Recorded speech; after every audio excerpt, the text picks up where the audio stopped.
Uptight, now let's take a ride.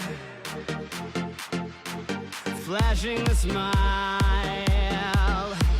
cover it up, but there's no surprise. How's everybody doing today? Say hello in the comments if you're tuning in.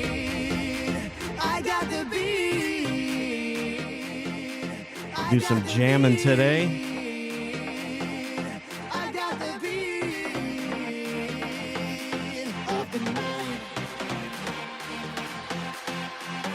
I figure we would sans the countdown timer today and just go straight to jams while everybody tunes in. If you're tuning in, say hello in the comments. Tell me where you're tuning in from as well. Happy Friday. We made it through another week. It is the third week in January. Can you believe the month is almost gone already? Absolutely craziness. I got the beat. I got the beat of the night.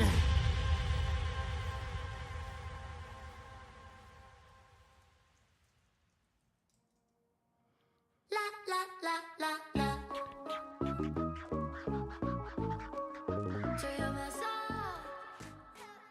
We'll just let those jams rock out in the background.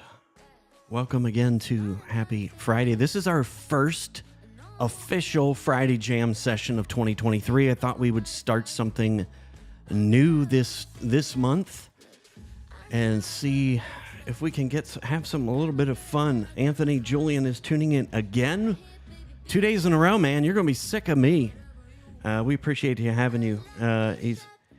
It's good morning for a few more minutes. Yeah, it's going to be straight up 1 o'clock here. It's going to be about noon for you there in Texas.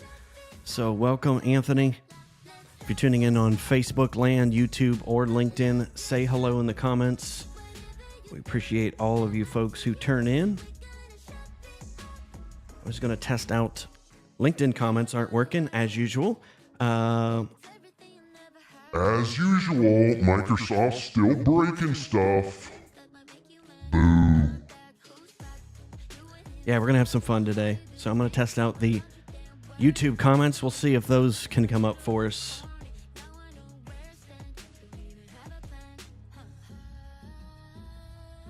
See if I can get those comments to come in. If not, like everything will be broken. Maybe it's Restream's fault. Yeah, there we go. YouTube comment finally popped in, so that's good. So comments are working. Adjust this down. Anthony, since you're joining me live today, tell me what you're up to today, what your plans for the weekend are. Like I said, this is going to be a mix of just having some fun, answering some questions. I thought, like I said, it's just an informal jam session on Friday afternoon I just want to get pumped up for the weekend, man. I just want to be happy about going into a weekend, getting some stuff done. We went from 60-degree weather here in Ohio yesterday and thunderstorms. Today it's in the 30s and snowing, so go figure. Lovely Ohio weather. All right, Anthony, I'm going to give you the YouTube link if you want to watch that so I can pop your comments. Everybody likes to see their comments up on screen. Somebody put that in there. There you go, my friend. I just put that YouTube link in. Diana Giles tuning in. Say what's up, Diana. What are you working on this week? Like I said, we're going to have some fun. I'm going to have some fun with the Rodecaster Pro, too. Just testing some things out. Trying to break stuff right now, actually, and it looks like I'm doing a pretty darn good job breaking stuff. I was hoping to be able to test out things for the Ecamm fam as release 4.0 is next week. Those of you who don't have any idea what that is my live streaming software that you see running on this computer here. I am a straight up Ecamm nut.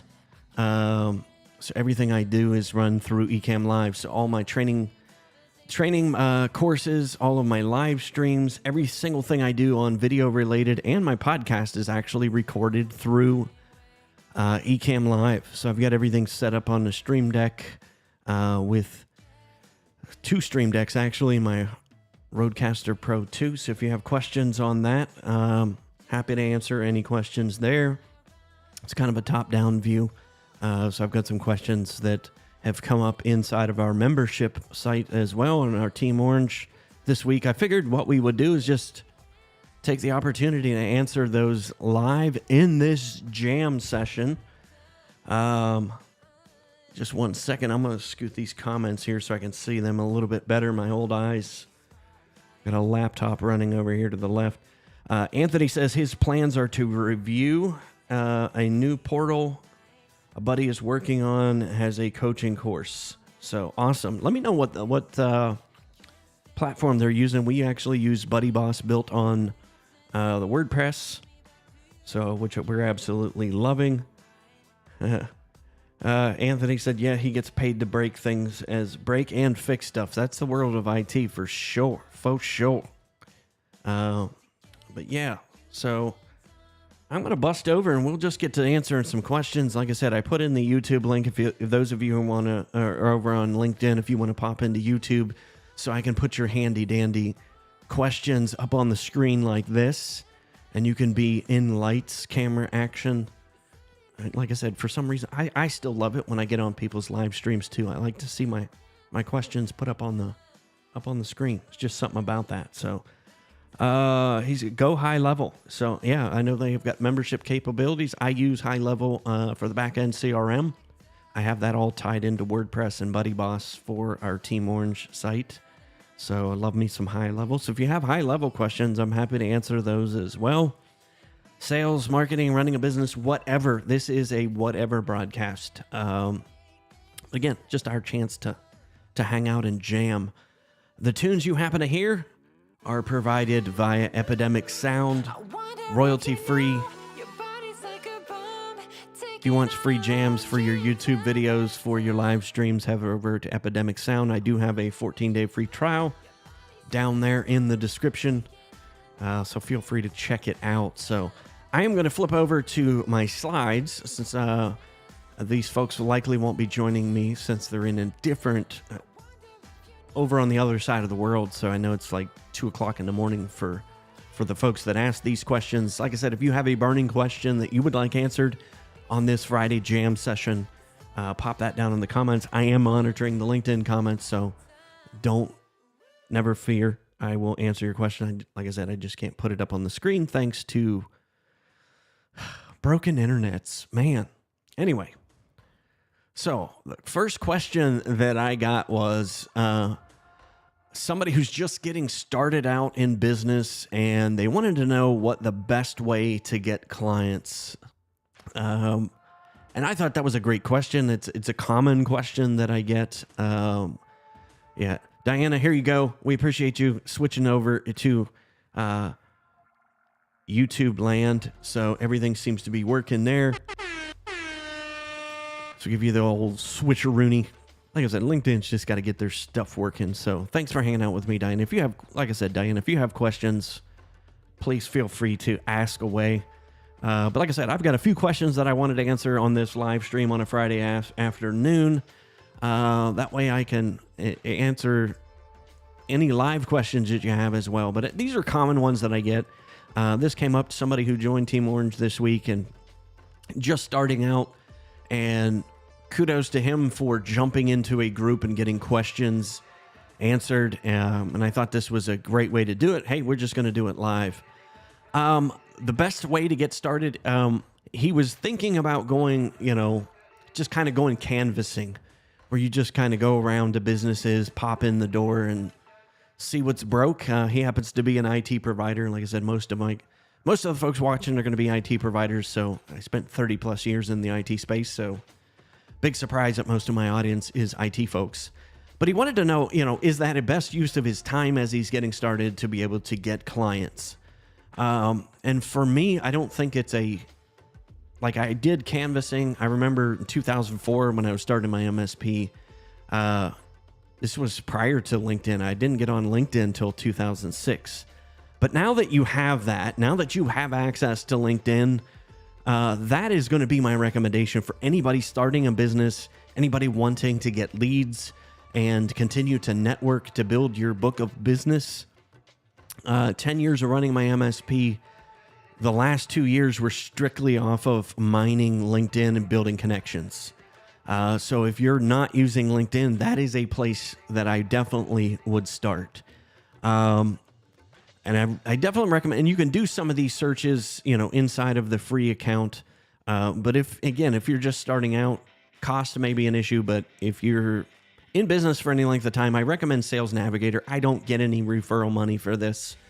I'm just going to show you why I think Sales Navigator beats the pants off of the free account. So anyway, so he wants to target attorneys. So he's done some work inside of attorneys. His wife is a paralegal inside of a law office. So he wants to he's got some familiarity with law firms.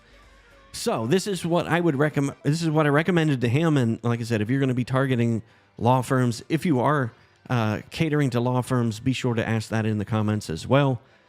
Just to let me know, if there's any other attorneys and property management companies were my bread and butter. So I know them well. One of the things I recommended to him, if you come over here, I started with associations. Go to a membership association that attorneys would belong to. Because that's the fastest route to getting into a cluster of people, which could be your target audience, is finding out the associations they belong to. So again, this is just free. You can do this on a basic account of LinkedIn. So just type in attorney association, and then in here, I'm going to hone in on just click groups. So I'm going to look for groups that might be in my area. So if I'm in New York, so let's just say New York State Bar Association member attorneys.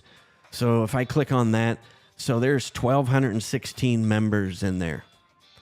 So I could probably, and again, they're probably not going to let you in if you're not an attorney or already doing business with attorneys. So joining the group may not be a fruitful effort because they may not let you in because, like I said, if you're not an attorney, they generally don't let you into the groups. But if I come over here into Sales Navigator and I look for that association, so I'm just going to do this here. I'm going to go ahead and copy this association and pop this over here. And then I'm going to go ahead and do a search. So what I'm going to do is come in here to lead filters. And if you missed that, I'm going to go back to home. So if I go to lead filters right here in the middle, it's going to pop up a search. And lo and behold, down here is groups. So if I click that group, and we're going to go ahead and paste that in there, and there is the New York State Bar Association member attorneys. And then I'm going to go ahead and collapse that.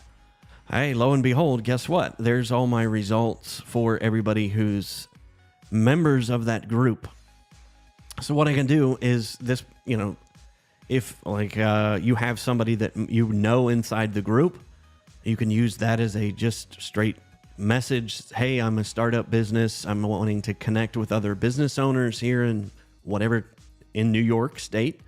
Just send them a basic connection message just to get on their radar. That is the easiest way to get conversations started with people. If you have something of value, by all means, use that in your connection message. But I have found a simple connection message of, hey, I'm starting a business. I'm looking to connect with other business owners here in New York State. I thought it would be great to make a connection. It never hurts with the small, tight-knit community we have here. Basic message like that. My caveat here is don't try to sell anything. And I'm a huge proponent of not trying to sell anything on LinkedIn. Let that happen naturally. But first thing you want to do is just get on their radar. So you can send these messages to people. I can save them to lists. Again, another thing you cannot do with the free account, I can't build custom lists. So I can actually do that. I can unsave people. So I can have my saved list, or I can create a new list. So what you want to do is just start going through there and using LinkedIn to be able to network, to get on people's radar, to get conversations started and see where that goes. And I found that is a great way to get conversations started with your potential prospects. So rather than spending his time going out canvassing, which you have to use gas and energy for, spend 30 minutes to an hour a day, making connections on LinkedIn if you happen to get into these groups, see what conversations these people are having on LinkedIn where you might be able to provide value. And it doesn't have to be something you sell. It could be somebody you know in your network that might be able to solve a problem that they're posting about over on LinkedIn. So that's my clarity there as far as what is the best way to start to get clients. Just getting on people's radar, starting to network. That's really the basics of business, is just start conversations with people. Because doing blind marketing, especially when you're starting out, you're going to be throwing things against the wall and see if something sticks. Unfortunately, they don't even know who you are. So we actually need to get them to know who we are first. So Ryan B. Long has a question over on LinkedIn. He said, what is Buddy Boss? Let me go ahead and flip back over so that I can show you that on my screen. I believe I've got that in the comments. If you go to orangenomad.com/Buddy Boss, again, you'll get a discount for Buddy Boss.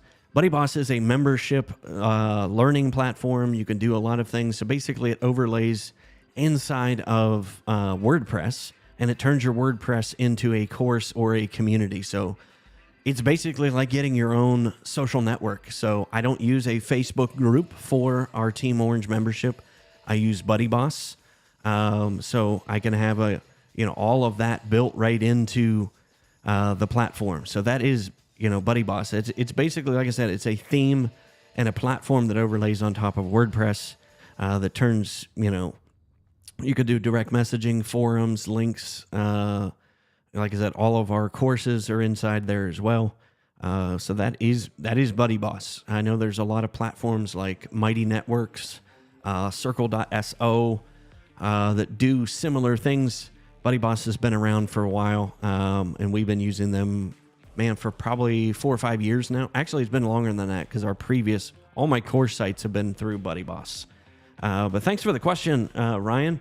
If you're interested in exploring that and want to kind of pick my brain there, ask any questions about Buddy Boss, happy to let you know what that looks like. I'm going to flip over here too. That way I can kind of just show you what that looks like on our membership site. But yeah, great question. I've got some other questions coming in. I will get to those, I promise. Ryan's question came in first over here. I'm going to do some first come, first serve action. Yeah, so essentially what you see here, Ryan, this is our WordPress site. So if I bump this out, this is all built, like I said, with Buddy Boss theme and built on the platform. So I can have all of our social discussions inside of here. I can have direct messaging between our group members. All of the courses that we offer are built in here. So all of the forums, activity, members, all of our training, everything is built right into our website. Absolutely love it. It's a phenomenal platform. Can't recommend it enough. So if you've got further questions on that, Ryan, drop those in the comments. Happy to answer any questions on that as well. So let's flip back over here. I know I got a couple other questions in here. Anthony Julian, thank you so much for joining us here. Appreciate that. Why might I want to change to ClickUp from Jira? I don't know, Jira. I don't know how you pronounce that. ClickUp has been my go-to for a while now. And I think Jira bought Trello. I was using Trello for the longest time. I never used the full Jira product, so I can't really say what the true differences are. I know that I know some folks that have been using Jira that are moving everything over to ClickUp. I love ClickUp. It's intuitive for how my brain works. It allows me to do project management, time tracking, all of the things I could do with a PSA tool, if you will. I can do pretty much inside of there. Obviously, I can't do the full stuff you guys have in the IT world with ConnectWise and Autotask, but I can run my full business, which I currently do, out of ClickUp. And I absolutely love ClickUp for being able to have templates and processes. All that system stuff is all built right in there. And like I said, everything is templates inside of there, which I think you can have in Jira. but it's just easier to use. I use that for my coaching clients. Like I said, I appreciate the simple ease of use and the flexibility. I basically have built this system around, me. So let me flip back over here. That way I can kind of show you what that looks like. Let me go ahead and log in here.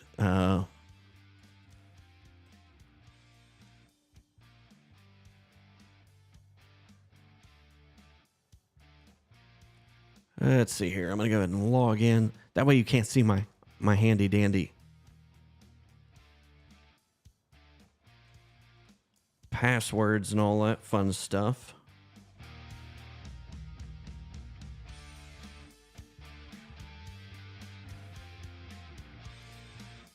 Got my two-factor authentication on. That's kind of, I think Jira has that as well. I like the fact you don't pay any extra for that.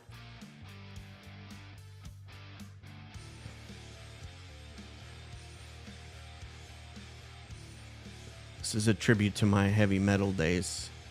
Like I said, this is all the music you're hearing is Epidemic Sound.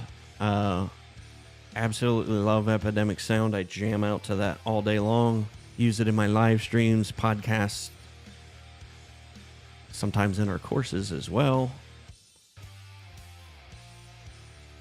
Yeah, so let me kind of show you what I like about it. Ryan said, does ClickUp allow assigning tasks to clients, etc.? Yes, you can have a client list in there.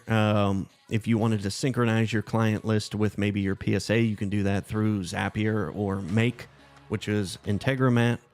Number of ways of doing that. Like right here, this is the show I'm producing today. Everything is a template inside of ClickUp. So when I go in here and I look at this, everything that is in here is a full template. So here is all of this, all the stuff in here that I have for our descriptions when I do a live stream on YouTube is all done with a template. Like I said, I can do time tracking. You can do Zoom meetings straight out of here. There's just so many things that I appreciate with it that I can do. So all my podcasts are templated out. So I create a new podcast. I have a template. Let me just kind of show you how this works. So if I create a new task here, and we'll just do this, test live stream. And I have it set up through automations. We'll let that run here in a minute. So let me go in here so you can see it. As you can see, when I create this, boom, my template's automatically applied. So there's all of the things I have to do, and it also provides me a full checklist of all of the things I have to do to produce this live stream. So here's all the things that I do in pre-production. Here's all of the things I do in post-production. Here's how we create YouTube shorts or Instagram reels. This is exactly the step-by-step process and checklist I have. Don't know whether Jira allows you to do that, Anthony, or not. But yeah, I could assign this task to a client.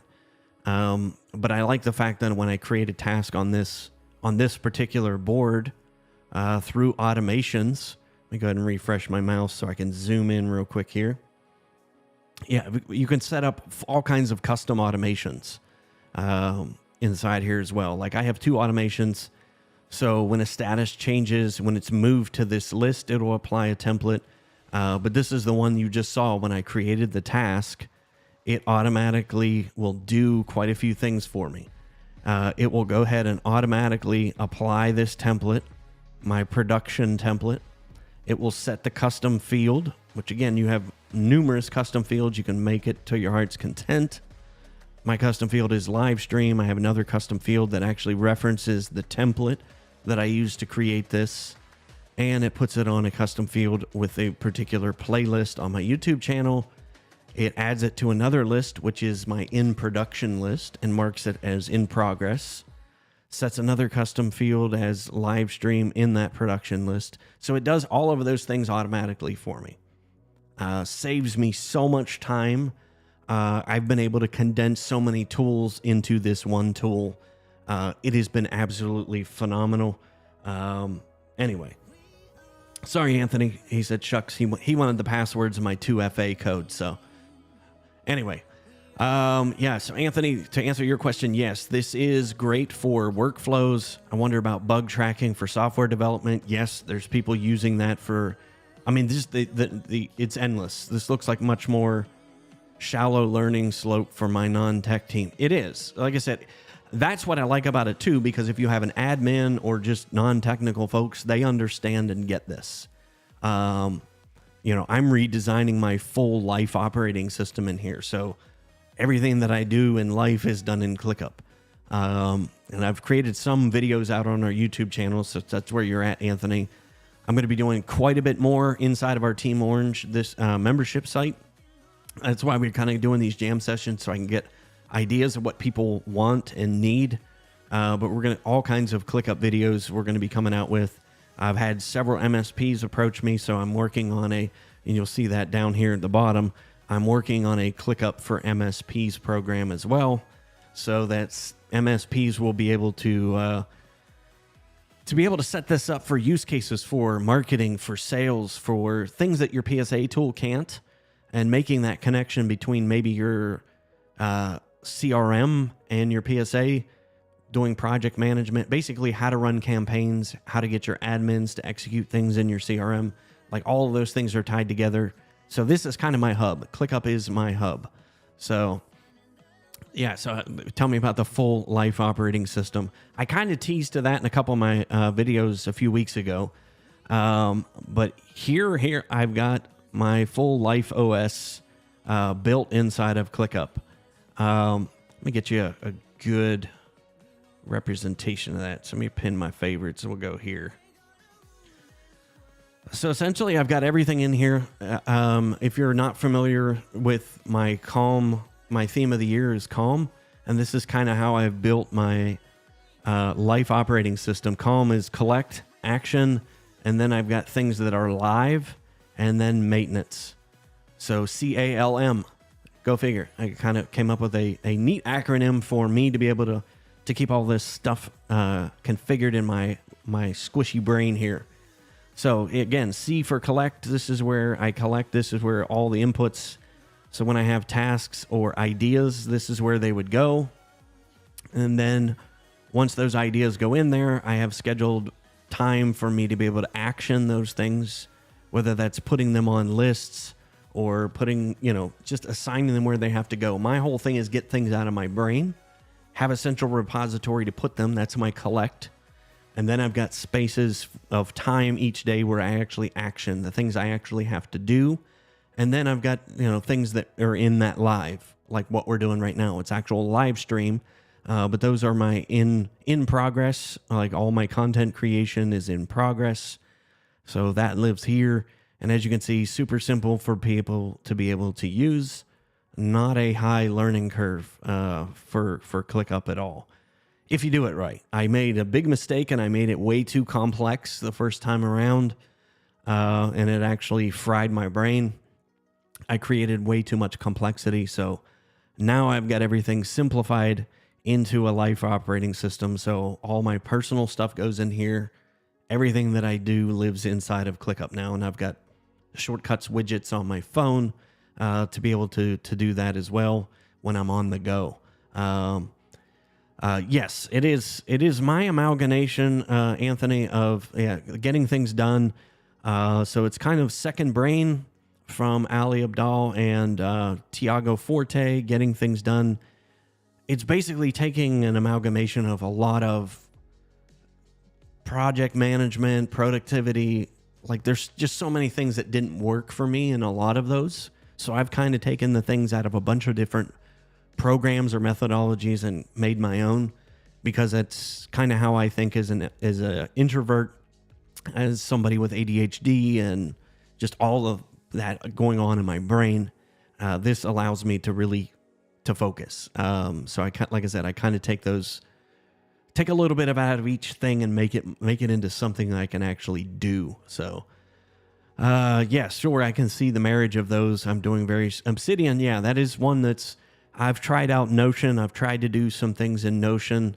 There's some things in Notion that I like, but there's there's things that there's too much setup for me, where ClickUp is a full task management where I can just get things done. So there's a lot of things that may come to Notion. I don't know. But yeah, Obsidian definitely is the competitor to Notion. So, but anyway, thanks for the questions on ClickUp. If you got any other questions, I'm just checking over here on LinkedIn. If you're on LinkedIn and just joining us, say what's happening in the chat, where you're tuning in from. Again, post any questions that you have. Diana, I'm going to get to your questions. Hopefully you're still on here. Give me a thumbs up, Diana, if you're still on here. I just want to make sure that I answer your questions live if I can. So I'm going to go ahead and crank up some music, take a quick 10-second break while I get something to drink. And then we will keep rocking on this Friday jam session.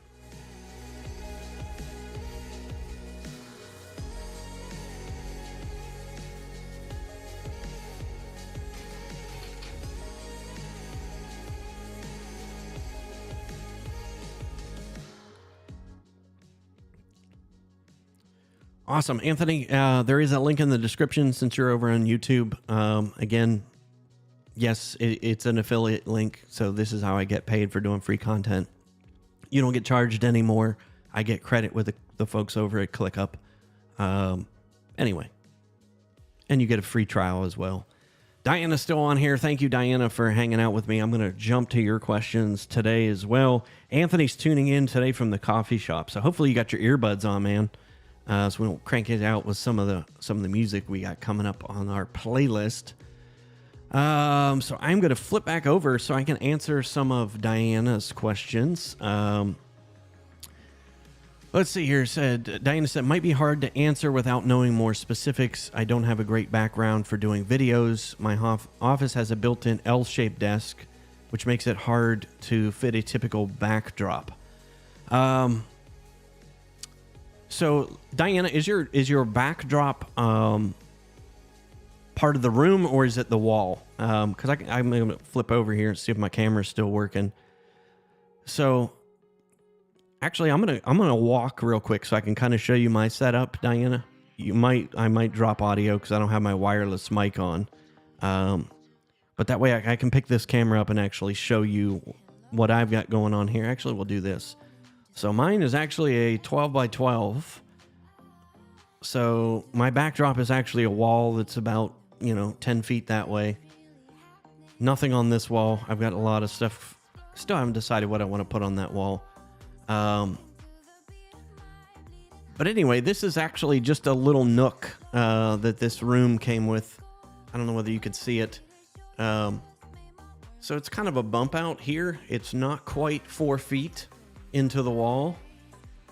So there's just, a bump out where the desk is at. Sorry for all of the clutter. Going through some stuff today. But it's 8 feet long and 4 feet deep, if you will. So that's essentially what I've done. And this is kind of my setup here. Looking into teleprompter with my camera sitting behind that guy. So if you want to make better eye contact on Zoom, and yeah, teleprompters are awesome. But yeah, everything is mounted on. I've got a Varipole here, and then I've got one above me as well that runs overhead. So if you've got an L-shaped desk, if it's facing a wall, Diana, I think I've kind of seen some of your videos. I think you're facing a backdrop that's probably similar to the one that I've got here. Again, just nothing too creative. I just painted all the walls a dark gray with paint from Lowe's. But it works pretty well. Again, nothing fancy in the studio here. Yeah, that's a lot of what we're going to be doing as well this year's inside of Team Orange, is helping some folks get a little bit better at video. Anthony said, yeah, love that clock. Yeah, if you want any of my gear, by the way, if you go to, let me see if I still have that up here. Go to orangenomad.com/gear. Everything I use for the studio is in there. See if I still, yeah, here we go. So pop that up. So like I said, if you got questions, I think the clock is in there as well, Anthony. But again, I love that clock. It's again, Amazon. I think it was like $15 maybe. Yeah, Diana said that's kind of how mine is, except for the long part of the desk is on the left and it's in the way.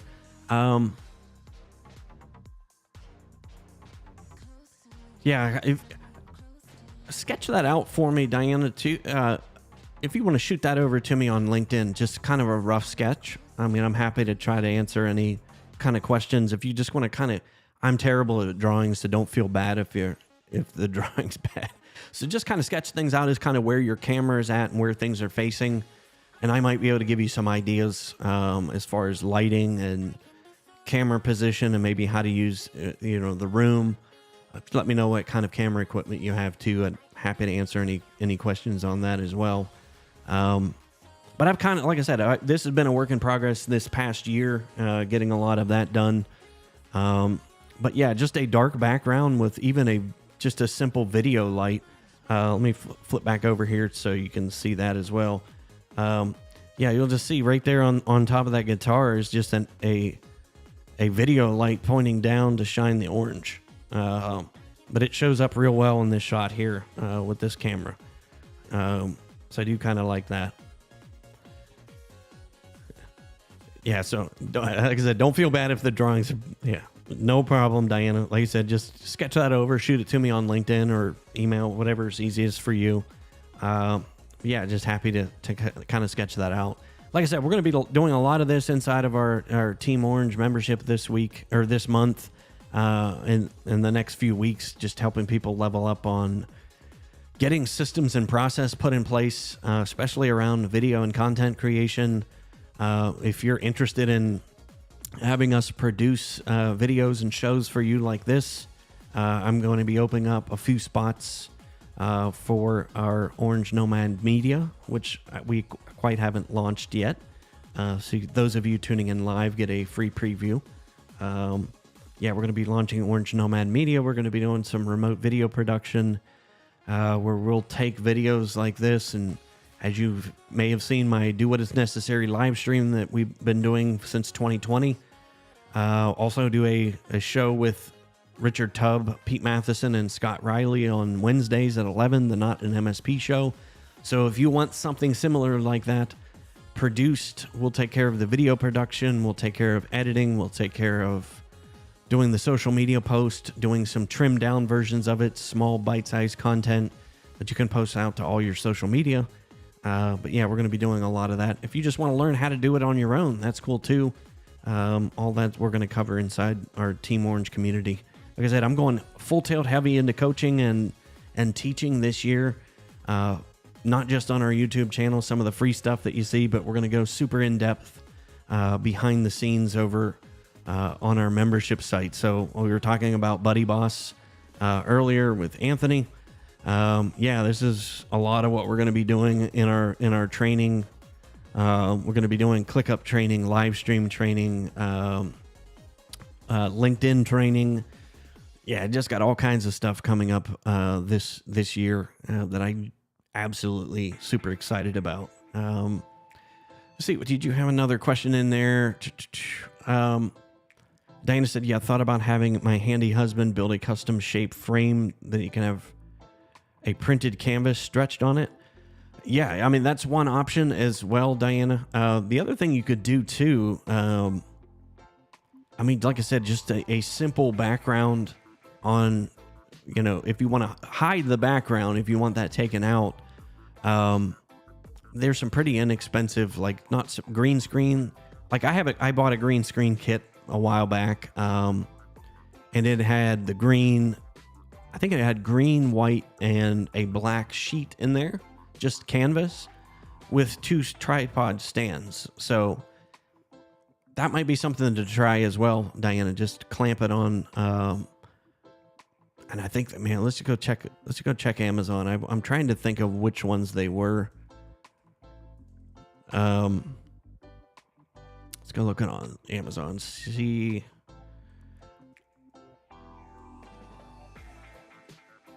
You also have one, I think, I mean, if you want to get, yeah, so again, they're not super expensive. Here's one that's $50. Yeah, Elgato makes one that's pretty cool too. Diana, might be cheap, $150, maybe cheaper than buying building a desk. But it actually retracts right into the background. But yeah, here's one here. I mean, so there's things that you can kind of do to kind of hide the background if you wanted. I'm trying to think if I can find the one that I had. I think this might have been it here, this kit. It was something similar to that. Let's see if this comes with different colors.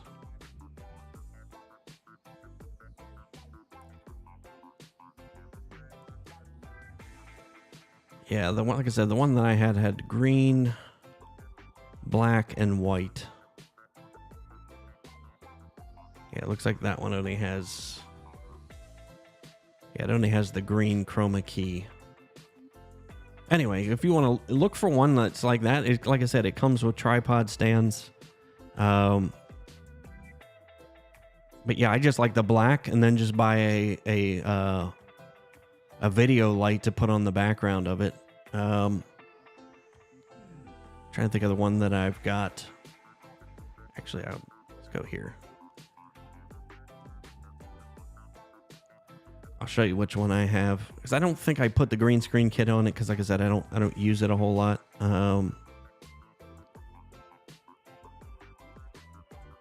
Let's go here. That would be in lighting.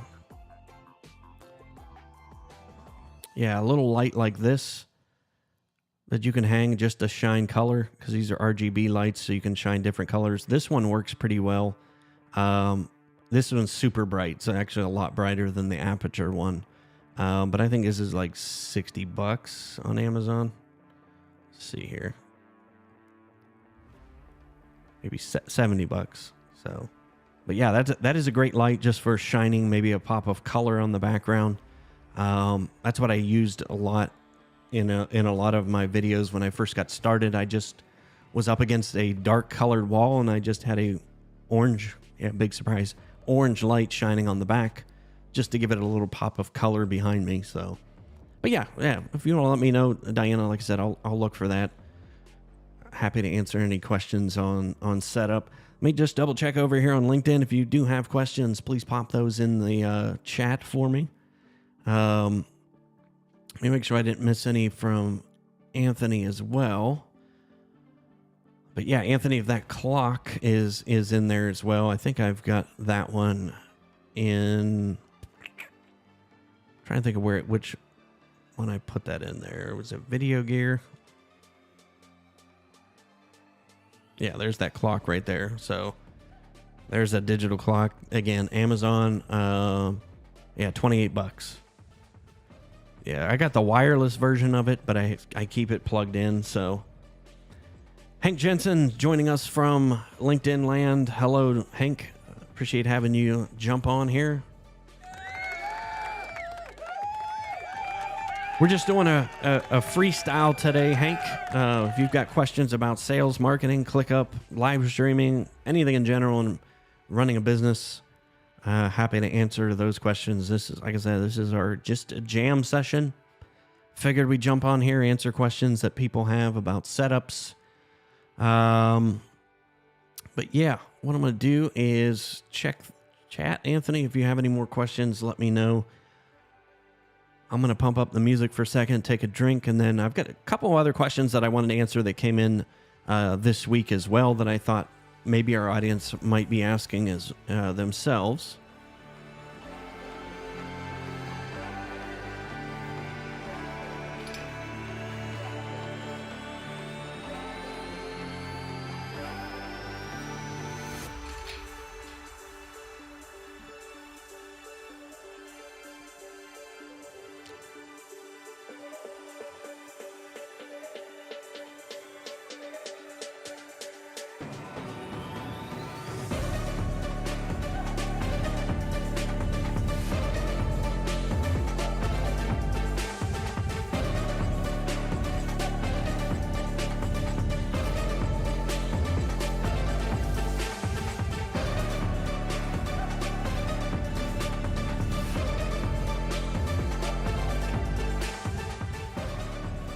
Anthony's going to go grab some more coffee. We'll be here, man.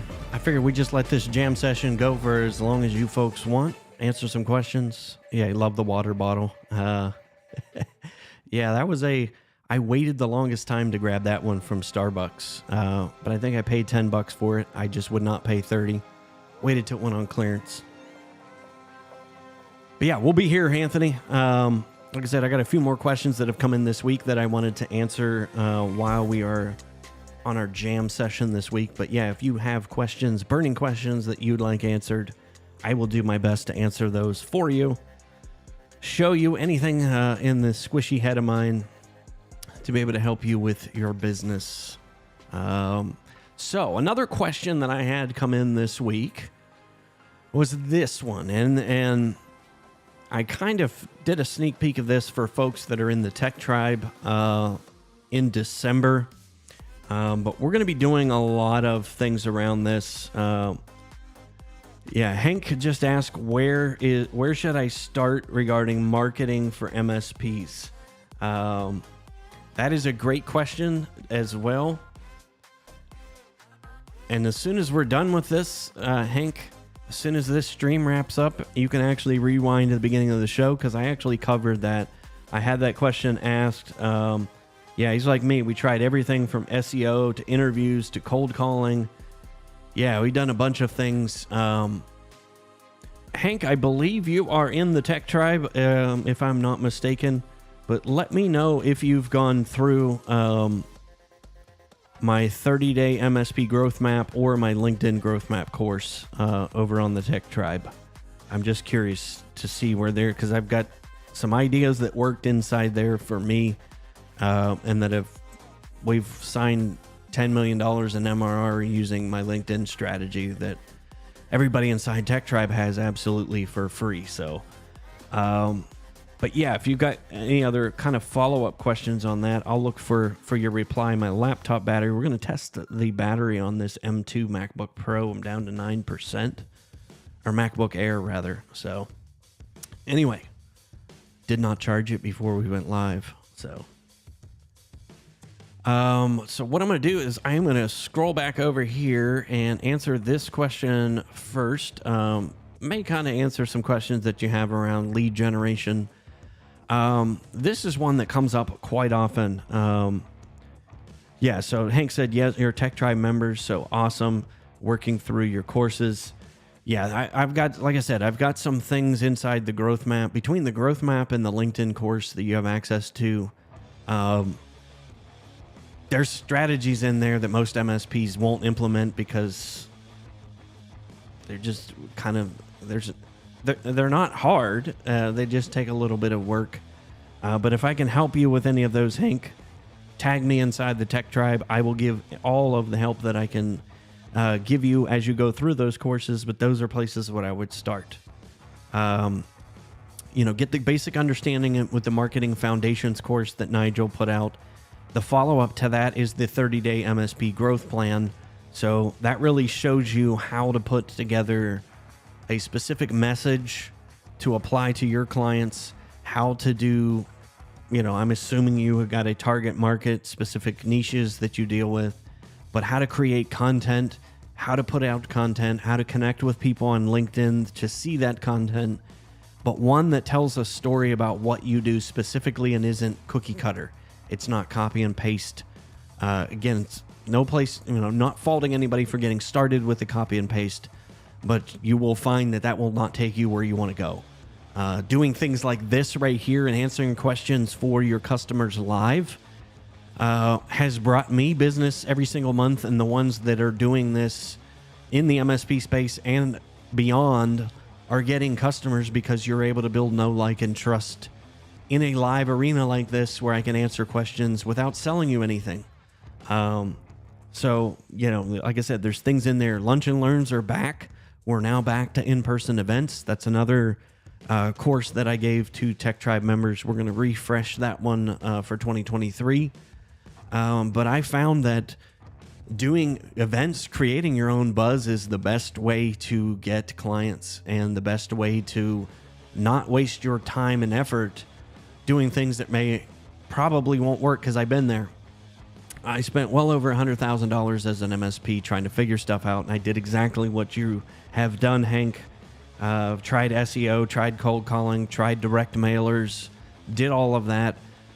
But when I started building an audience of people who knew who I was in the first place, and when you create live events where they can come build that know, like, and trust with you in a live event, lunch and learn, executive breakfast, whatever you call it, that worked extremely well for me. But live streaming now, like this right here, is an even better way to do that because you can reach a bigger audience anywhere. You can do this every week. In-person events are they're a lot of work. And again, there's like 6 weeks worth of planning and process and lots of moving parts with that. But webinars and live streams like this, where you're able to jump on with your potential prospects and educate them in a way that's non-salesy, is the best way to grow business. And unfortunately, I don't see enough MSPs doing it. And it's because, they may not know how to do all of this. And that's the great thing, is we're tech folks. Like, we get this stuff. Since you just joined us, Hank, let's see if my phone's still working. Like, we love all this stuff. We love all of the tech. But this is, to me, it's super simplified. It isn't a complicated setup. But this allows me to go live and talk about anything and educate people anytime. And like I said, if I'm going to invest in marketing, I've said this quite a bit on our Not an MSP show as well, is like, this is where it's at. People have accepted live streaming as a way of engagement. This is a great way to doing things like this, is where it's not a stodgy webinar. People can just jump on, get a few questions asked, and jump off. That's what I'm making this jam session all about, so that I can help people. And that's what people want. That's what your customers want, is they want help without being sold a bag of goods all the time. And quite frankly, this is the easiest way to build know, like, and trust. I will say it till I go in a box. Video and getting in front of people is the best way. It is the best marketing. And like I said, most MSPs won't do it because it's a little out of the comfort zone. It isn't something I can just press the easy button and it's done and customers just come floating and flying in. That's unfortunately not how marketing works, as you have found. So anyway, so Anthony said, yep, love it. I keep wondering what I should be doing next. This is fun. I can help in similar ways to what you're talking about now. Yes. I mean, like, if I were an MSP right now, everybody's kind of posting, like, cybersecurity is, we know that's the number one issue for a small business right now. But small businesses have become so numb to the push of information that they don't understand, that they've kind of tuned off. They've turned it off. And I did get a unique conversation with Craig Pearson as well the other day about this. And he said he had somebody reach out because of a blog post he wrote on firewalls. It was a construction company with like 30 or 50 users. But he wanted to make the point kind of against what I had been saying, is I hadn't necessarily been saying don't market cybersecurity. My point is, don't market cybersecurity without building context. And he'd been doing that with his blog post. And if you, Craig Pearson, I forget what his company's name is off the top of my head. But yeah, don't talk about all of the technical bits, and like, there's things that I may not even get. And I'm a tech person, but give me context. And that's what he's been doing with his blog post. And that is why someone reached out to him through a blog post. And it wasn't just that one blog post. He posts personal things about himself, his company. Like, he puts a human face on his MSP. And that is what is different. That is what people want. And especially if you're in the small, medium business, which most MSPs are, the sub $1 million MRR category, we're dealing with businesses that are 10, 20, 30, maybe up to 100 users. But that's what people want. That's what they're looking for. They want a human face. As far as I want to see that I trust you enough to spend thousands of dollars every single month with you. And that's what people are want. That's what people are dying for. And it doesn't take a whole lot to be different than everybody else. And Hank, you're welcome on that. Like I said, if I can further explore any of that, if you've got some other additional questions, pop those in the chat over on LinkedIn as well. But I think, like I said, those are the things that you can do. And just to give you a for instance, one of the things that really became, like I said, I was an MSP for 10 years. The last cybersecurity seminar that I did was in-person lunch and learn. The things that get people interested in the topic is how it affects them. And I'll tell you where people, and again, this was feedback I got after the lunch and learn. So you guys may or may not remember the Target hack that happened. Man, I can't believe it's been nearly a decade ago. Target got hacked, all their credit cards. Anyway, so I talked about how that happened, and they were managed to hack a third-party vendor of Target that provided the HVAC systems and provided remote monitoring of HVAC systems in Target. And that's how the hackers got through into Target's network. But explaining those things down and helping people understand that portion of it, some may not care, but people want to know that context. So when you help them paint that picture of, yes, you may not be the actual target that people are looking for, but you could be an in to somebody else's that you do business with. Give you another, for instance, a lot of companies where I had my MSP in Columbus worked in the automotive industry. They were vendors for like Ford, Audi, Chevy, all of the manufacturers. Honda was a big one in Columbus, but they were third-party vendors for those major corporations. So they were targets to get into those major corporations. So when you kind of help them understand the context of why someone might find your business valuable to get into, people want that. That's where people, that's when you got people's attention. And I'll tell you where I got other people's other attention was at that time, people, hackers were getting into the webcams in nurseries. And they were, like one instance, I forget where it was, but the hackers got in and were using the webcam and microphone in a nursery to antagonize the child.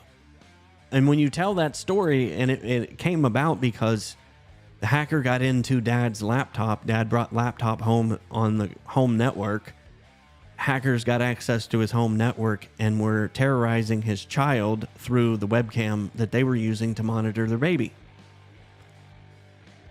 I'll tell you what, when you tell that story, like you could have heard a pin drop in that room.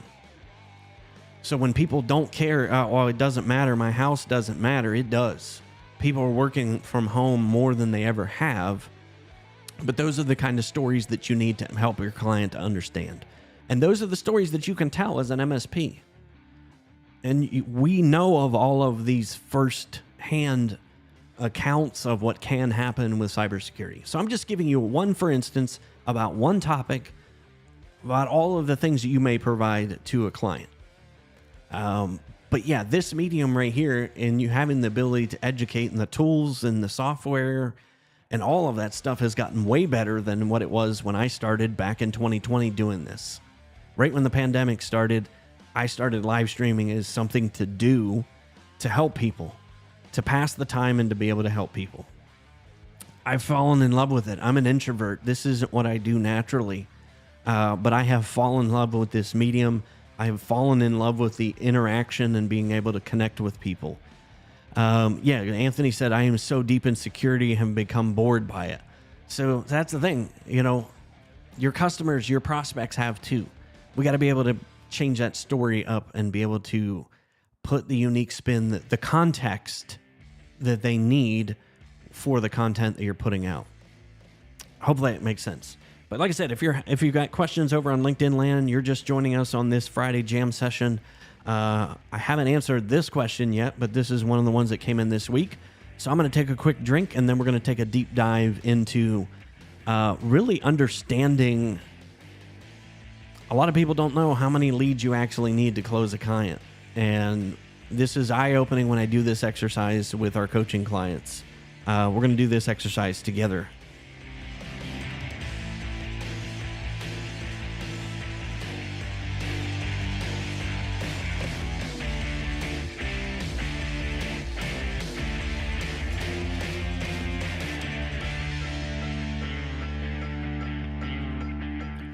Let me know in the comments too what your favorite music is. I go all over the place with music throughout the day.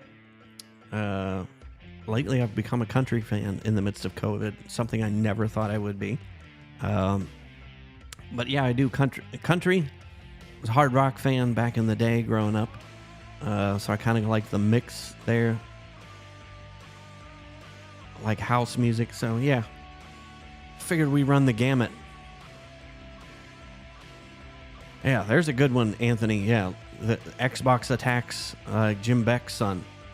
There you go. I mean, help people to understand that like their children and their livelihood can be affected by taking loose security protocols, even in their business. That's what they're hoping for. They're hoping that you're lax at home because guess what? If they get on dad's laptop at home, hack Jimmy's Xbox, you take that laptop back into the office. Guess what? I'm now in your office network as well. Yeah, I never thought I would be into country, Anthony. My son kind of opened my eyes to that, believe it or not, as he started producing music. It was quite interesting. So anyway, so let's go ahead and restart this playlist. And I'm going to jump into this question here. So have you ever asked this question too? So one, let me know in the comments if you're just joining us on a Friday afternoon jam session. What is your favorite kind of music to listen to? Like I said, I'm into all kinds. And if you've asked this question right here, how many leads do I need to close a client? Do you know that number? One, I'm curious. If you don't know that number, put that in the comments as well. Because we're going to do a quick exercise so I can show you exactly the number of prospects you need to get in front of, how many leads you need, and how many appointments you need to set in order to close a client. We're going to do that exercise in a minute. I got the beat of the night.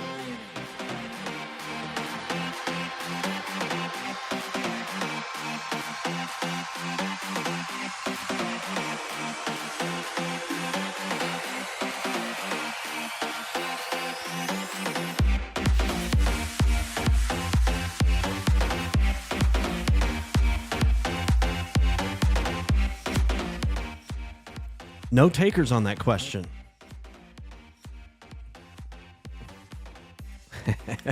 I like that one, Anthony. Yeah.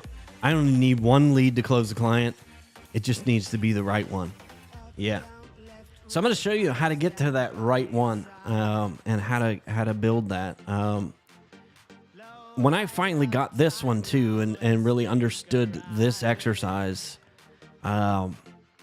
and like I said, I've got this built in a spreadsheet so it's easy to understand and project lead generation. So I'm going to I've tried to make this as big as I can as we go through here. So what we're going to do is come in here in our first step is KPIs, a key performance indicator, and the metric that we use. So we're just going to do this example. If you've got questions as I rock through this as well, Hank, if you're still hanging out with us as well over on LinkedIn land, Anthony as well. I'm just going to give you, for instance. So let's take some numbers here. And again, this I can customize this. If you know your numbers, let me know because we can build this together and show you what your numbers are. So I'm going to zoom in here real quick so you can kind of see this. I'm going to zoom in, then I'll zoom out. So average response to a campaign. So most people that win awards for like direct mail and people that are really good at marketing, 3 to 4%. 3 to 4% is a good average response to a campaign that they send out. I was never that good. So let's just take, for instance, we're going to do a half percentage. We're going to start there at a half percentage. So if I get 0.5% respond to a campaign and the number of leads that book an appointment. So let's say out of that 0.5%, again, we can customize this. Let's just say 15% of those people who reach out at that time. And like you said, Anthony, that one client that happens to be looking for your service at that any given time. That percentage, by the way, is usually 1 to 1.5% of your market. So think about that for a minute. Only 1 to 1.5% of the people in your market are actually actively searching and in need for IT services or my services for coaching. Think about that for a minute. So let that sink in. So if I have a number of leads that book an appointment is 15%, and let's say out of the ones that book the appointment that I close 20%. This is not referrals. This is just straight up marketing. And I think this is kind of eye-opening if you're doing this exercise as well, to really understand cold marketing versus referrals and networking. That warm leads, people that are basically laydowns is what I used to call them. People you've built, they trust you and you just have to go in and sign a contract. There's no selling involved. This is where the rubber meets the road with you're actually doing marketing campaigns and trying to drive revenue. So if I close 20% of those folks and my monthly recurring revenue, I'm using my numbers here. My monthly average recurring revenue. And like I said, if you know your numbers here as well, if you feel brave enough to put those in the comments, feel free of any of these KPIs, because we'll actually build this according to your numbers if you want. But I'm going to do mine. My average MRR was $2,000. My average first month sale was $2,000. So we did a setup fee, which was usually equal to that first month. So my average revenue for that first 3 months was $6,000. We did 36-month contracts. So my total client value was $72,000. So if your average gross profit is 50%, and again, 50% is kind of an average. It should be higher than that if you're doing automation, if you're doing a lot of those things to kind of fine tune your processes. If it's less than 50%, you're probably bleeding money. Anyway, let's just say our average gross profit's 50%. So your profit is $36,000. And a lot of folks, this is where I didn't understand this part of things and did not follow these KPIs for the longest term. So a lot of people will do a percentage of, your gross profit towards marketing. So let's just take 2%. I'm going to invest 2% of my gross profit into marketing. So my allowable cost per sale is $1,440. So to answer your question, Anthony, if you only need one client, needs to be the right one, you can actually, you can spend up to $1,440. So your cost per lead is $288. So your cost to get a lead can be up to $288 and still be profitable. If you have any questions on those KPIs or those numbers, put that in there. I'm going to zoom back out. We're going to go to the next column so that I can kind of show you how we're building this. So I'm going to put in all my numbers, and then I'm going to show you in a minute how many leads you actually need in order to close the revenue that you're looking to close. Yeah, let me know in the comments if there's any questions.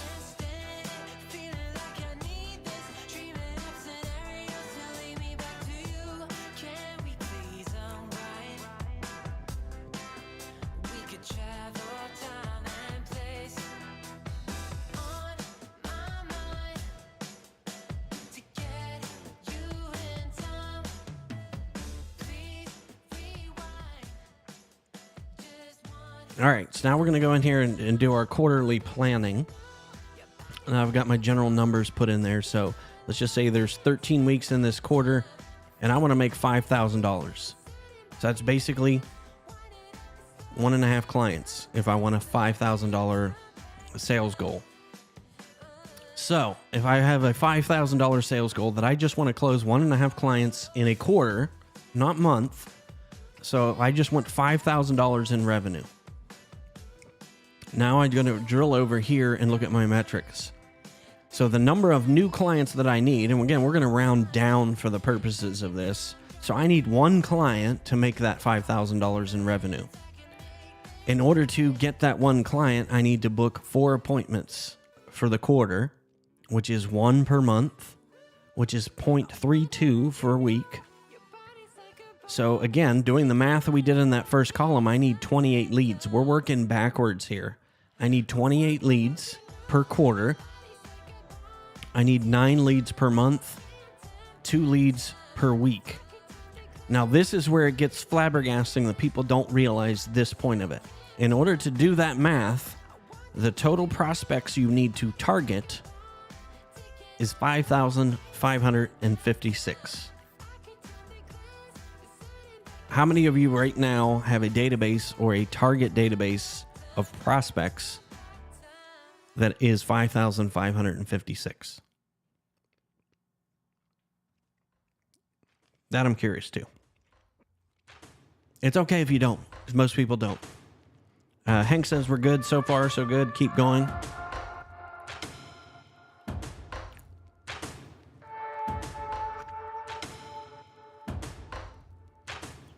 Yes. So Anthony said, so I can see that even in a more than full-time job, it is possible to build the well. Yes. Yeah. And again, so now what you need to figure out is, how do I build that list? So going back to, this is again why I look to LinkedIn, Hank. This is why I'm a huge proponent of LinkedIn. So it's not necessarily about, you know, if you're part of the tech tribe, we're doing a challenge right now on LinkedIn connections. It's not about, like I said, just getting connections. You just need people to know who you are. I need 5,556 people to know who I am in order for this math to make sense. In order for me to close one client. So that's what I need to work on building is, how do I get this list? How do I get this list of 5,556 people to make the math work to close one client? So a lot of people come to me and they want, I was the same way again for a long time. I want to close 2 clients per month. Okay? I mean, do the math on that. 2 clients per month. So 2 clients per month. Again, we're going back to our math. So if I move this over here, monthly revenue is $2,000. So 2 clients per month is 6. So that would make my revenue here $12,000. Now look what this just did to my math. That's 2 clients per quarter to get to 12,000. Now look at how many leads I need to get in front of to close $12,000 worth of revenue in a quarter. And that's what a lot of folks don't understand, that it takes that much effort to close.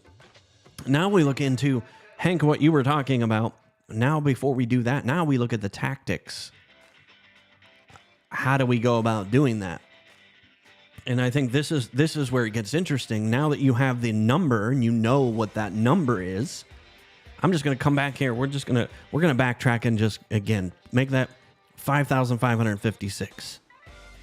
We just want to close one client in the next 90 days. So now I look at that. There are 3 phases of marketing. And again, there's a billion theories on marketing, but to me, it boils down to these 3 things. I need a lever in my business to collect leads. I need a lever once those leads come into my business. I need steps for being able to convert them to clients. And then once they've become clients, I need a way to create fans so that they stay clients. And more importantly, they multiply. They bring people with them. They bring me referrals. So now that I have that number, 5,556, now I need to start plugging in where are the holes in my business. If you don't have 5,556 prospects in a database of some kind, whether that's on LinkedIn or a CRM, doing all of these tactics is not going to do you any good. Because we need to collect the leads. We need to get those leads in a database. First thing we need to do is we need to have a way of targeting where they're at. And you'll see, LinkedIn prospecting is one of the ways that you do it. Tapping into your current customers, friends and family, online advertising. Physical location was what somebody had asked me, should I do canvassing? So all of those are tactics for building awareness, for getting someone to even, one, know who you are, but you need to know who they are. Then we can work on systems that actually attract that client. And that can be a lead magnet, a free trial. You know, that these are your tactics. We all try these tactics, but we have no idea what we need. And a lot of times it's because of this. We don't even know who we're targeting. So once you know who you're targeting, now we know what honey do we need to be able to attract them. And we also need a mechanism once we've attracted them to get them to opt in, to get onto your list. Whether that's a website, landing page, booking a meeting for a free consultation, doing those, call in or walk in, getting people's business cards, or here in the States, we do text messaging. They can opt in via text message. Are there any questions that you folks have on collecting leads? And again, this was just a question that came up for me this week. This question came in. How many leads do I need to close a client? So someone's trying to build their marketing system, but you got to understand the math first. And I skipped this for the first 4 or 5 years of running my MSP. And I wondered why I couldn't get anything to make sense, why I didn't know the numbers. I didn't understand what it is I actually needed. And when I finally broke it down, then I was like, okay, now we can work on tactics. And if we don't have these mechanisms for being able to collect the leads in the first place, then the rest of the system doesn't make any sense, or it's irrelevant. So if we don't have leads coming in, I have nobody to convert into clients. So conversely, if you have that many people in your database, but your problem is we can't get them to become clients, then okay, our funnel, our systems are broke here in the convert clients. Either our engagement is off, we're not doing enough of it, or we're not doing enough, our sales presentation is off, or the buying process is too complicated. There's a number of different things for a number of different businesses. So if you don't have the leads, converting clients is not your problem. But creating fans is usually where I start with. So, Hank, to answer your question succinctly, this is where I start with all my coaching clients. Take the customers that are already writing you a check and figure out how to sell them every single thing that you have. And I know a lot of clients fight me on this. I fought myself on this until I proved it to be the case for myself. So a lot of people told me that what managed services couldn't be sold for more than $200 a seat at that time. This was 10 years ago. I had clients paying me $563 a seat because they bought every single thing that I sold. It took me 10 years to get to that point with them, but it can be done. And this is how I did it. Creating fans. People that are already writing you a check already know you, they like you, they trust you. It is way easier to get them to spend more money with you than it is to go do marketing, than to collect leads. But a lot of people, we've all been told for so long we need to collect leads. That's where we need to put our money and our effort. So if you haven't started there, I would start there. Take a simple chart like this. Put all of your clients down. And again, this is a simple Excel spreadsheet. You can do this as a Google sheet. Put all of your clients down on the left And then at the top here, list all of the services that you sell. And again, I've added some in here, but these were all the things that we did. And then go through each of your clients and figure out what do they have and what do they not have. And then the ones where you have some gaps where they haven't bought a certain feature or product or service, now my marketing efforts become on how do I do that? How do I work on selling that? And I don't know whether Robert Gibbons, if you're on this call, shoot your hand up. I'm going to be interviewing Robert. He's been a fan of the show since the beginning. I've not met Robert in person, but he interacted with me and told me at the end of December that they made a concerted effort of doing just this tactic last year with the business he's in. They had a 65% increase in revenue without having a new customer come in. That's just selling all that they provide to their current customer base. They were able to increase their revenue 65% just from doing that alone. So if you're a business owner, if you're watching this, if you're an MSP and you're watching this, and if you're watching it on the replay, that's where I would start. Take the customers that are already writing you a check, fill this out, and that's your marketing plan for this year. Figure out how to get them to buy everything on your list. So, thank you, Damien. I got to get back to you, my friend. You actually just popped up on my list yesterday, and I'm sorry. He's over on LinkedIn. Said, I love the graphics in your collect, convert, create fans. We got to do a show together, my friend. Thanks for hanging out. Appreciate you, man. Damien's doing some cool stuff too. So if you haven't checked his LinkedIn channel out, he's into some live streaming. We got to do a live stream together, my friend. But anyway, so that that to me is how you answer that question of how many leads do I need to close a client. It seems like a complicated exercise, but it's really not. If you'd like help with that, let me know. If you would like, a copy of these tools to be able to use inside your business, message me, either on LinkedIn or YouTube. Anthony, yes, or we have the right people and the wrong offering. Yeah, it could be that. But again, I would challenge you to really harvest the people that are writing you checks right now, and get them to really.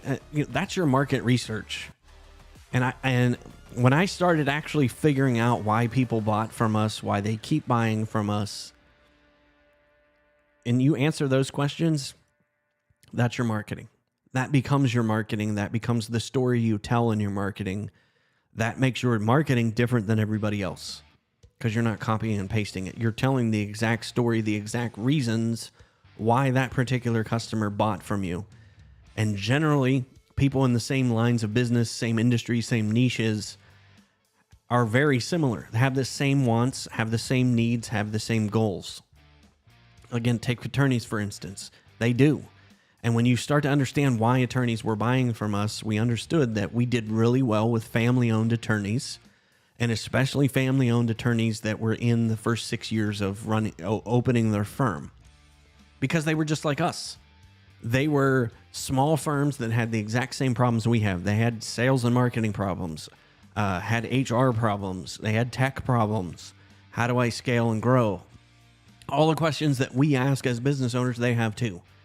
And when you can help them solve their problems, that's the story that you become, that you're able to tell in your marketing. And that's how you focus on, okay, where are those people at? How do I find those people? And for me, if I need to go, come back here and I need to find 5,556 people, I'll tell you exactly where I'm going. I'm going to LinkedIn because guess what? This is what we did at the top of the show here. This is one association. Again, if I'm in New York State, here's the New York State Bar Association. There's over 1,000 members here. That's my list. I need to work out how do I get connected with these people, and more importantly, how do I get them to opt in to something, whether that's a webinar, a seminar, a live stream, a lunch and learn, whatever it is. a ebook, whatever piece of value you're providing, I need them to opt in, but they got to know who I am first. LinkedIn is the largest self-updating database in the business database in the world.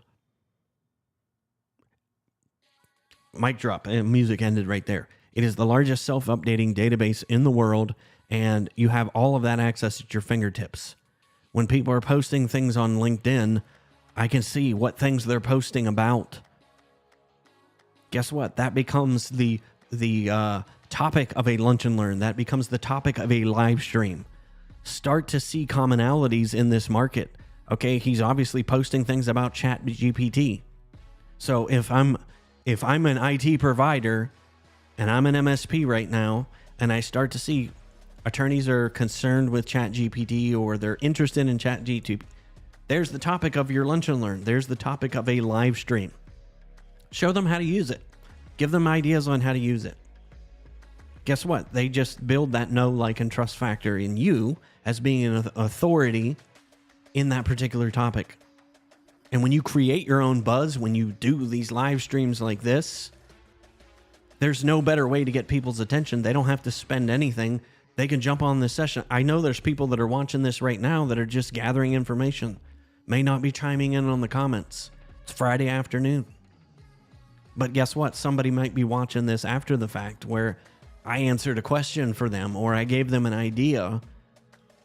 And guess what? When they need my services or want more help, they reach out to me. That's how you create business. That's how you create a marketing stream. So Damien, you're welcome, my friend. He said, thanks for the shout out. Yeah, definitely. I definitely want to do a live stream with you soon. We'll have to get that on the calendar. I'll reach out to you again.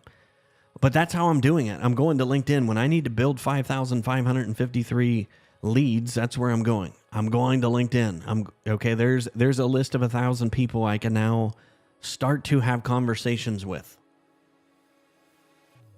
So people ask me all the time, how do I get started with marketing? How do I build that list? Okay, now that I know the math, LinkedIn's it. That's where I'm starting. I'm not buying Info USA with outdated names and numbers on it that I've got to manually do something with. You can come in here to Sales Navigator and add people to lists all day long in here. And that is your marketing goal. That is your marketing challenge for this quarter. Hopefully that helps. And, again, that's a common question that I get. If you're just hanging out with us on a Friday afternoon, just joining us, like Damon just jumping in here. Hank, if you're still on here, have further questions, want me to go back and review or show you anything, pop that in the chat. Anthony, if you're still with us, Diana, if you're still with us as well. Again, I'm going to take a quick drink. I've just got one more question that I wanted to answer for somebody who had another question this week. Kind of, it's business related, but not super. So Hank wanted to know, when is that webinar with the guy who increased revenue 65%? I'm working on that. I'm working on trying to get Robert on the show because I want him to talk all about that. He wants me to do, I probably will be doing something inside of our Team Orange community as well. He wants me to create a course on that, and he's gonna help me build it somewhat as well. But I do want to interview him so that MSPs can see that is a path to profit that we're likely leaving on the table. And you're likely leaving money on the table for a competitor to come in and take. So pause and think about that for a minute. If the customers, and again, the light turned on for me when this happened to me. They didn't end up taking the customer fully away from me, but it actually started a conversation about, web design, web hosting that a current customer at that time didn't know we even provided. So I guarantee you there's probably things you're doing your customers may not even know you need it or not even know you do it. And when they need it, they might be calling one of your competitors. And that's when it turned on for me. I need to educate all my customers that we do web design, we do web services, we do web support. And we started offering that, made a concerted effort, and made sure all of our clients were on our web hosting and web support, and we help them with websites. And again, you might not do that, but that's just a for instance. It could be something inside your business that you may or may not do. But if you're providing a service, make sure your customers are buying it from you.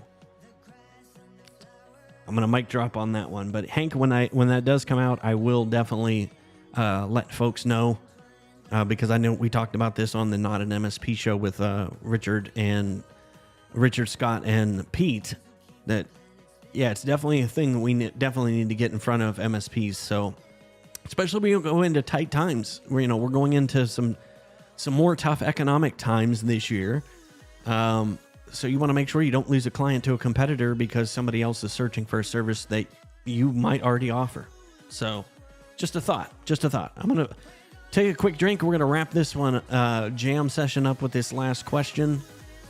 But if you do have questions that you would like answered, go ahead and drop those in the comments for me. But yeah, I've got one last question that I wanted to answer before we wrap up this jam session. One preloaded question, but if you've got other questions come in, Hank said yes, awesome.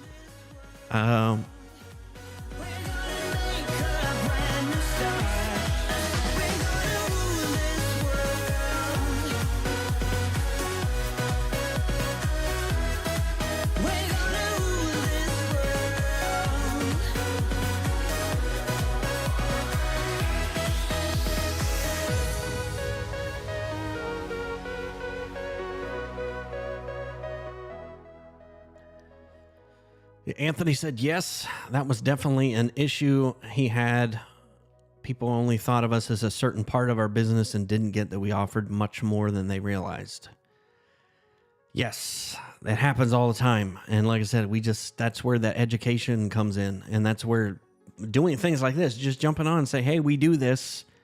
Send an email to your customer, say, hey, we're going to be live streaming about this. It's another opportunity that you have that they might be more likely to read. I'm going to be covering this topic. Just click here to jump on at Friday at 12:45. We're going to talk about this. We're just going to do a quick jam session with our customers. So if you want a format for being able to do live streaming, by the way, this is a great way to do it. Just do a question and answer, just like this. Answer questions that people have that may come into your help desk. We don't have to get details and provide, details about people's accounts, but I guarantee you there's common questions that you get in your help desk that you could probably educate your customers on and potential prospects at the same time by doing this right here. Doing some live streaming, just answering some common questions. So, just saying. I am so emotionally ready to start something new, so logistically not ready. That's awesome that you mentioned that, because in my live stream yesterday was kind of all about that, Anthony. I'm excited for 2023. We've kind of restructured what direction I want to go in. I want to do a lot more coaching sessions like this. So I'm going to be doing a lot inside of our coaching community. I'm going to be doing, like I said, we're going to open up my media section of our business, doing things like this for people. A lot of people are just afraid of the live streaming thing. We're going to provide a service where we'll do it all for you. We'll do the production. We'll do the video editing. We'll snippet it up into smaller segments that you can post on social media. You can post on your website. We'll do it all for you. So that is coming soon. But yeah, this format right here is it's incredibly awesome to be able to do. Rowan says hi. Hopefully you're hanging out with us on a Friday afternoon jam session. Just check the comments over on LinkedIn. Yeah, because the comments aren't working again on LinkedIn. So I apologize to you folks on my favorite social media channel, LinkedIn. LinkedIn comments have been super, super buggy lately. Maybe they'll get it fixed. Microsoft. Anyway. You guys know how Microsoft is. And if you're an MSP that got hammered by the Microsoft's little glitch in the matrix last week with, was it Defender? So many clients get lit up by that little snafu with Microsoft last week. Rowan wanted to know how I started on YouTube. I actually started on April Fool's Day, April 1st of 2020. I've had a YouTube account for a long time, barely used it, but I started doing live streaming on LinkedIn. LinkedIn started, then I added YouTube and Facebook in there, but I did it as a way to jump on, educate people, build community, and help people during the pandemic. It was something to do. It was therapy for me, so I enjoyed it. But I love doing it now. I love live streaming. I love connecting with people. I love having conversations. All that on a Friday afternoon while we're just jamming out to some tunes. But thank you, Rowan, for hanging out. Let me know if you got any other further questions. I got one more question that I did want to answer, so we can put this inside of our Team Orange as well. Somebody asked me the other day, what books am I planning on reading in 2023? I've actually got a few that I'm planning on reading, or some that I'm planning on rereading. Let's see if I can get... Oh, camera went to sleep. So let's see if I can get this other camera to work. Yeah, so Superfans by Pat Flynn is one that I have just started reading. So that I kind of like this book. I've kind of learned a ton from Pat Flynn over the last couple of years. He's the one that actually gave me the idea to start live streaming during the pandemic. He live streamed every day for 365 days straight during the pandemic. So thank you, Pat, for the kick in the butt that I needed to be able to build an audience of my own. Appreciate that. Anthony said, yep, jamming out with you, working on support tickets. Amen, brother. Let's see here, a couple more. The Passion Economy. Trying to think of Heather from Heather Just Create. Heather Ramirez. I bought that book last year, have not read that yet, so that's on my to-do list for this year. Those of you who are running small, nimble companies, I saw this interview with Matt Diavella with Paul Jarvis during the pandemic. So I actually grabbed Paul's book, Company of One, Why Staying Small is the Next Big Thing for Business. So there were some awesome ideas that I started to read it. I want to finish that. That's on my to-do list. One of the other ones that I'm going to reread is Life Scale by Brian Solis. If you are overwhelmed by technology, if your creativity and thinking process has been stymied, I found the likely culprit for it is breaking free from distractions. So it's Life Scale: How to Live a More Creative, Productive, and Happy Life.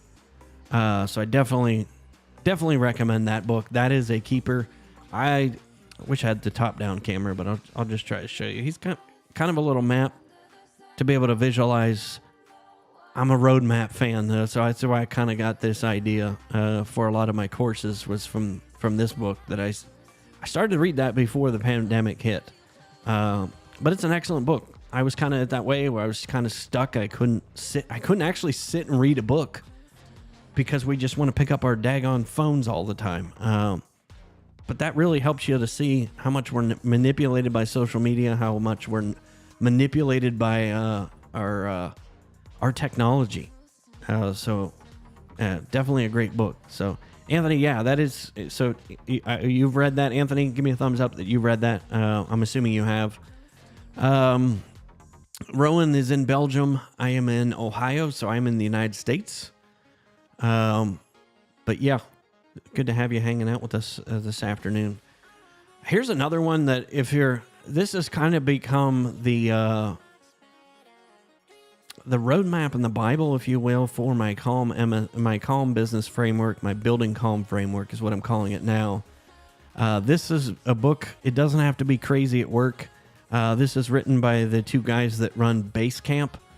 I've read just about all of their books. There is so much gold in this, as you can see, all the tabs. So many gold nuggets with this book about how we've embraced overworking here in this country, and makes me think about, 5 years ago this week, I was laying on an operating table because of buying into the hustle grind mentality that almost put me in a box. So I started reading that in January of 2020, and it's funny. That was when I think they just launched that book, and then the pandemic happened. So that's caused a lot of people to rethink how they work and why we work and what is our whole purpose for life. This was another one that I've got on my to-do list, is from Roberto Blake, which I had the privilege of meeting in New York back in September. Awesome dude. If some of you are over on YouTube, Roberto Blake, had a chance to meet him, had a chance to have him speak. Got this autographed copy from Roberto, so thank you, Roberto. But I want to finish reading this as well, and I'm actually working on trying to maybe get him on the show as well. I love his story. I love his approach to business. Very much like me, very much an introvert, very much in believing in accountability and transparency with how he does things. Just an upstanding guy, just incredible story. And check out his content over on his YouTube channel. Phenomenal guy. Then I'm also going to I talked a lot about this at the beginning of the pandemic when I started live streaming The Infinite Game by Simon Sinek. I'm going to go back through that. It's a pretty deep read, man. It's with small text, not a lot of pictures. I like my pictures. But that's my reading list so far for this year. If you've got a book that, or books that you're thinking about reading, post those up over on LinkedIn if you're still hanging out with us over there, or over in the YouTube land. Anthony said, yep, he has read that, The Company of One. But yeah, that is a great book. I'd love to have him on this show as well. Me, huge fan of Simon Sinek. Love his stuff. All right, we're coming up on 2:30 Eastern time. It is almost time for my afternoon coffee. But yeah, tell me whether or not you like doing this kind of format. If any of the folks are still hanging out with us, Hank, Damien, Anthony, if you're still hanging out with us from the coffee shop, Diana, Anthony, thank Rowan. Who else would join us live today? So I think we got most everybody. But yeah, if you just jumped on just to stalk and see how things are going, let me know whether you like this format or not. Because we're going to be doing it. I want to do a bunch more of this going forward. Yeah, Anthony, I'm with you. Let's go get a cuppa. I like iced coffee. I did a poll a couple weeks ago on LinkedIn. I was surprised how many people don't drink coffee. I did a poll with whether you're a hot coffee fan, a cold coffee fan, or not a coffee fan at all. But I was surprised how many people don't drink coffee. So, don't drink coffee. I couldn't go a day without my coffee. Because I turn into a nightmare, a monster, if I don't have my coffee.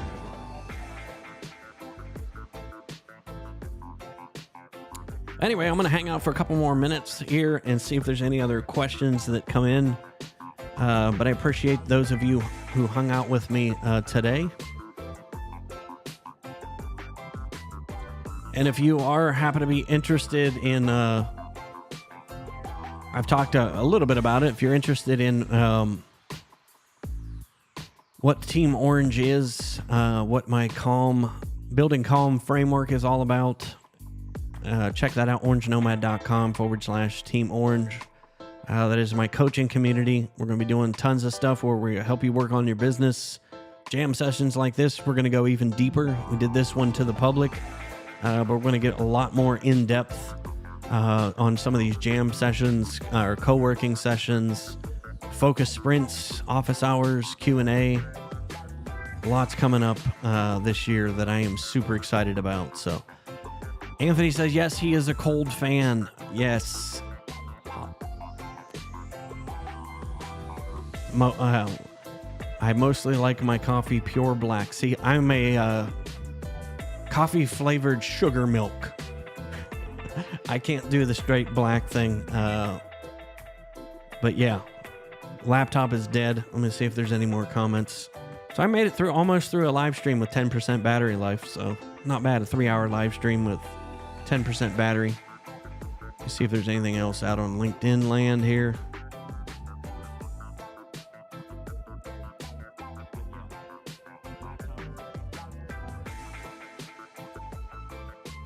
Nope, nothing coming in on LinkedIn. But yeah, thanks for hanging out with me today.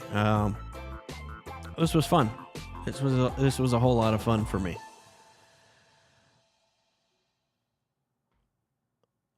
Extremely bitter chocolate and an espresso is happiness. So, sounds good. It's 2:30 here Eastern time here in Ohio, here in the U.S. You're already, I think you're 3:30. You're 1:30, Anthony. I think you're an hour behind us here in Ohio, but yeah, if you want to future questions on the jam sessions like this, I think we might make this a regular thing. This was fun. Just answering questions, jamming out to some tunes. But I appreciate those of you who've turned up live, and if you happen to watch this on the replay, thank you. If you're over on YouTube land, be sure to like and subscribe while you're there if you found some value today. And if you found value today, I would appreciate it if you share that with somebody else. I'd love to have as many people as we can on these jam sessions and actually help you be able to move your business forward. So yeah, it's Central Time. So yeah, you are just an hour behind us here. So thanks again. I'm going to wrap this one for today. Thank you so much for hanging out with me. I appreciate you. Have a great weekend. Stay safe. And I'll see you next time on the Do What Is Necessary live stream, or maybe I think the first one next week. It is the Not an MSP show on Wednesday. Have a great weekend. Peace. I'll see you all next week.